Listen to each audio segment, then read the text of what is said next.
Hai, selamat datang lagi di channel Arfa Akbar. Udah lama kita nggak bahas segmen ini. Kali ini saya mau sharing lagi tentang siapa lagi yang terlibat di software development lifecycle. Kali ini kita akan bahas database administrator atau DBA. Sebetulnya DBA ini nggak hanya terlibat di development aja ya, karena bisa jadi DBA juga dilibatkan pada proses desain atau perancangan, terus developmentnya itu sendiri, produksi, bahkan sampai operasi. Mungkin kita bahas dari siapa itu DBA. DBA atau Database Administrator itu sesuai dengan namanya, dia adalah orang yang menjalankan database secara administratif. Itu kayak maintenance, atau ya tadi bisa jadi DBA itu dilibatin dari proses perancangan untuk merancang database sistemnya akan seperti apa, di development, ngedampingin proses development, lalu masuk ke produksi, dan masuk di fase operasi. Oke, kita bahas satu-satu. Yang pertama, apa aja sih tugas seorang database administrator? Secara garis besar, database administrator itu bisa dibagi jadi dua, yaitu sistem database administrator ataupun application database administrator, yang dimana keduanya bisa jadi dipegang sama orang yang sama ataupun orang yang berbeda, tergantung treatment atau behavior masing-masing project ataupun perusahaan. Tapi secara job desk, seorang sistem administrator itu pekerjaannya meliputi kesisteman kayak update, patching. Di dalam patching biasanya ada perbaikan atau improvement atau bug fixing ya, ataupun kegiatan improvement dari sisi query-nya. Misalnya waktu udah masuk di fase operation atau udah berada di environment production, itu ditemukan misalnya sistem yang performanya kurang bagus gitu, maka tugas seorang database administrator adalah menganalisa dan melakukan perbaikan atau improvement atas kasus tadi. Sedangkan untuk application database administrator biasanya tugasnya meliputi supporting dari penggunaan database-nya itu sendiri, seperti misalnya perancangan arsitektur database sampai dengan security database-nya itu sendiri. Ya, selain itu, secara garis besar ada beberapa lagi tugas DBA, antaranya yang pertama melakukan sizing atas environment yang akan dipakai atau sizing atas mesin yang nanti akan dipakai sebagai environmentnya database. Misal perlu berapa server, atau masing-masing server itu size-nya segimana, butuh processing power berapa core, perlu RAM berapa giga, berapa tera, perlu storage apa, atau besarnya storage berapa gitu. Lalu masing-masing server akan diperuntukkan untuk apa gitu. Itu adalah bagian dari perancangan atau sizing yang harus dilakukan oleh seorang database administrator. Yang kedua, yaitu pembuatan skema database. Mungkin di sini kita akan lebih technical lagi, lebih dalam lagi. Jadi skema database juga bisa kita generalisir ke dalam dua hal. Yang pertama adalah logical schema database, lalu yang kedua adalah physical schema database. Logical database itu sendiri merupakan representatif dari bagaimana data itu diorganize. Logical schema database itu juga menjelaskan hubungan antar entity di database, misalnya hubungan antar table. Ya, contoh dari logical schema database itu misalnya gini. Di dalam database itu ada 3 tabel, itu tabel customer, tabel product, sama tabel transaction. Tabel product punya product ID, tabel transaction punya transaction ID, dan tabel customer punya customer ID. ID ini unik, nggak akan ada yang sama di tabel tersebut. Misal customer A ID-nya A123, customer B ID-nya A124 gitu. Itu sifatnya unik. Begitu juga dengan product ID sama transaction ID. Maka di saat let's say admin webnya itu ingin lihat history transaksinya, maka bisa jadi di dalam tabel transaksi itu juga ada foreign key. Foreign key itu merupakan primary key dari tabel lain gitu. Jadi di dalam tabel transaksi mengandung foreign key atau primary key dari produk yang menggambarkan produk apa. Di dalam transaksi tersebut ada produk apa aja. Lalu juga di dalam transaction yang sama juga ada foreign key atau primary key dari customer yang menggambarkan customer-nya siapa gitu. Itu adalah contoh hubungan-hubungan entitas di dalam database yang merupakan logical schema database. Sedangkan physical schema database itu pada dasarnya merupakan entitas fisik yang bisa kita lihat di dalam penyimpanan. Jadi di dalam storage, di dalam drive-nya itu kita bisa lihat file-file atau struktur filenya database. Maka itulah yang disebut physical schema database. Ya, tugas berikutnya dari seorang database administrator adalah membuat desain backup dan recovery. Backup itu bisa retensinya harian, mingguan, bulanan, tergantung gimana seorang DBA mendesainnya. Atau bisa juga keseluruhan database di backup setiap periode tertentu gitu. Jadi nggak incremental setiap hari atau setiap minggu atau setiap bulan itu di backup keseluruhan database gitu. Dan bagaimana prosedur recovery-nya? Berapa lama proses recovery? Prosedurnya seperti apa? Berapa besar datanya? Ya, seperti itu. Lalu tugas yang keempat adalah membuat desain redundansi atau duplikasi.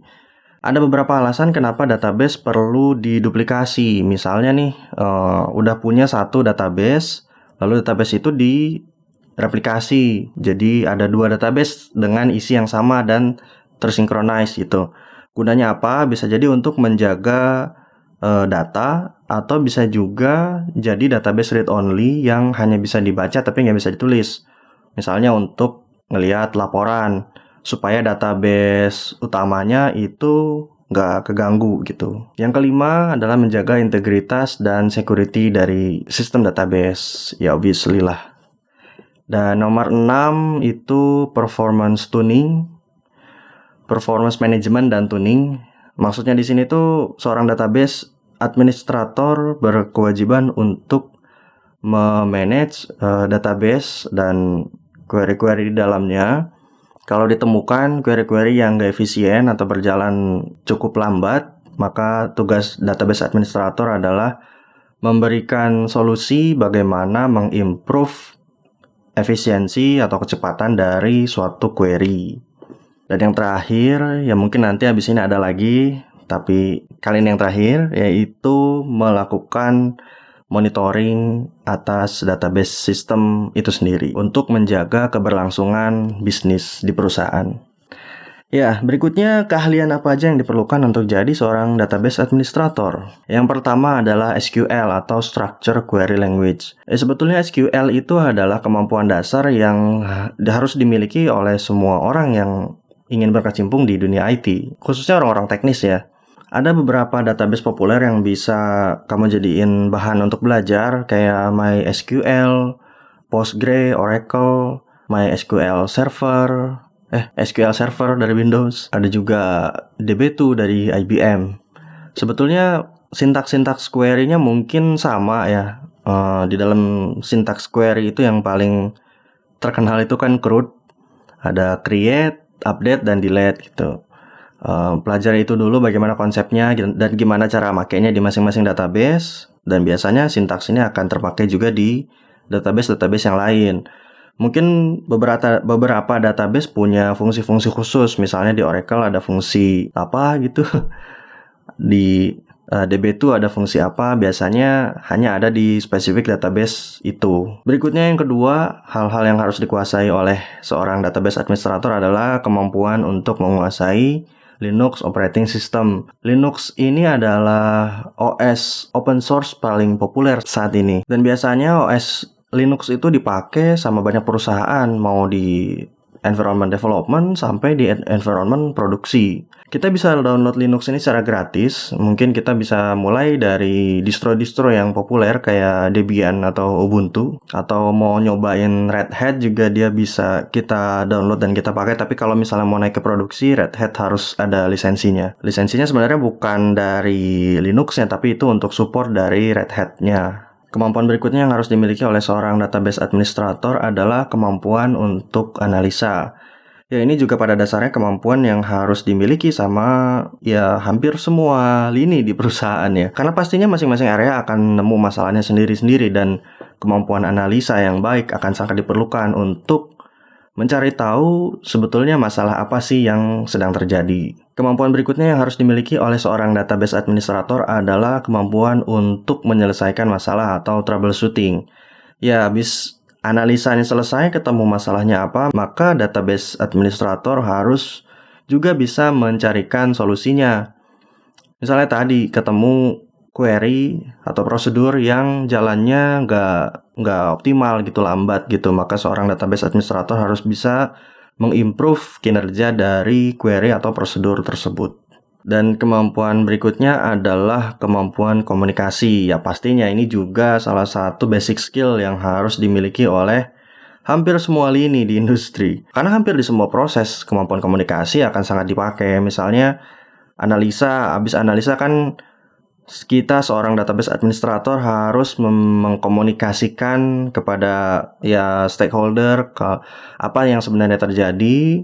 Lalu juga pada fase troubleshooting atau problem solving, seorang database administrator juga harus mengkomunikasikan solusi apa yang akan dijalanin untuk menyelesaikan masalah yang sedang terjadi. Berikutnya, jenjang karir DBA. Ya rata-rata perusahaan IT pasti butuh DBA sih. Dan untuk seorang fresh graduate yang ingin jadi DBA, mungkin bisa mulai dari entry level. Mungkin bisa dari software developer dulu, yang merangkap sebagai database administrator junior atau sebagai asisten database administrator. Karena biasanya posisi DBA ini adalah posisi yang cukup senior di perusahaan. Ya karena tugas dan tanggung jawab yang dipegang sama seorang database administrator itu cukup kompleks. Dan kalau ngomongin gaji, rata-rata gaji seorang database administrator mungkin di kisaran 5, 7, 8 juta rupiah. Sekali lagi, gaji itu akan tergantung sama proyek, perusahaan, sebesar apa, di mana, dan tanggung jawab yang dipegang. Sebesar apa, sejauh apa, sekompleks apa. DBA sendiri merupakan salah satu karir awal saya di dunia IT. Di awal saya kerja, itu saya jadi Java developer. Habis itu saya merangkap sebagai seorang database administrator. Dulu saya tersertifikasi sebagai Enterprise DB administrator. Enterprise DB itu adalah versi berbayar dari PostgreSQL. Sekarang sih sertifikatnya udah expired ya. Dulu secara salary sih lumayan ya.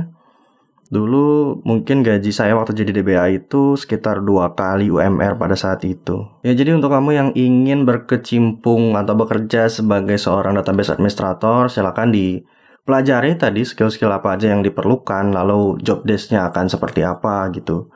Ya bisa mulai dari belajar tentang cara pakai database, misalnya cara pakai MySQL atau cara pakai Postgre, atau mungkin cara pakai Oracle database.